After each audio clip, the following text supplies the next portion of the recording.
Meteorologist Matt Honig with your Storm Watch 9 forecast. More of this stubborn wildfire smoke overhead through Wednesday, but at least we're looking at some slow improvements to air quality over the next couple of days. An air quality alert will go into effect again on Wednesday, but this time really for just the far western part of New Hampshire. This alert includes Grafton, Sullivan, and Cheshire counties. That is where we'll find the worst conditions out there tomorrow. Areas not under the air quality alert certainly could see some impacts due to low-level wildfire smoke, but it shouldn't be quite as thick as it was out there today. Notice how the colors kind of fade on this map from yellow and orange to more of these greens and blues tomorrow. That is a lot of smoke overhead starting to thin out a little bit, so we should at least see a little bit better conditions in terms of visibility out there and as well as down near the ground, because this is what's directly impacting air quality, all of the smoke that sits near the ground tomorrow. Again, western New Hampshire, where you see these darker shades of blue and green, that's where we'll still have some issues for those who are sensitive to smoke,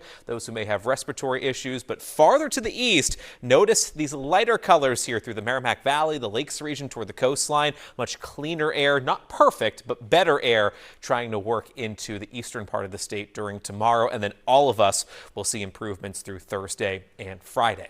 Other than the smoke, it's a quiet night in the Queen City. Nice and comfy out there. Temperature at 63 degrees, dew point temperature in the 50s as well, so the humidity remaining nice and refreshing, but there are some signs that the muggy air will start to make a return, especially by the time we get to the weekend.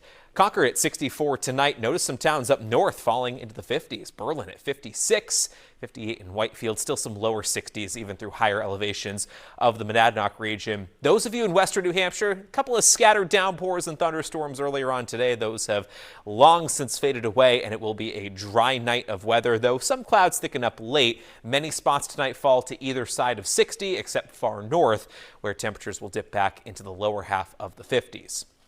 By tomorrow morning, not a ton of sunshine. I think we'll have a lot of clouds overhead. It's still a bit unsettled on Wednesday, but really want to emphasize that most of the day looks dry. Once again, if we were to see a pop-up afternoon shower or downpour, it would likely be in the western part of the state. Elsewhere, we stay dry.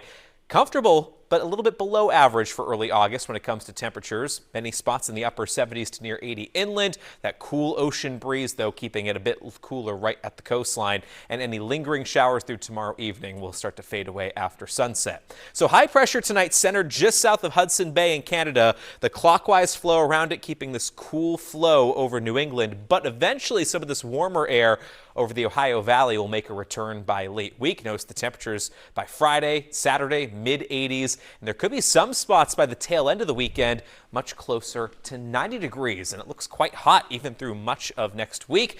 In the next few days, it's likely a blend of hazy sun, clouds, and a couple of spot showers. But the chance of rain in any one given location is pretty low. We certainly could use the rain in southern New Hampshire, but not a lot of it in the forecast. And certainly once the heat takes over next week, it looks sunny and it looks dry going forward. All right, grass is getting crunchy, that's for sure. Yes, a lot of manual watering needs to be done in the gardens the next couple days. All right, Matt, thank you.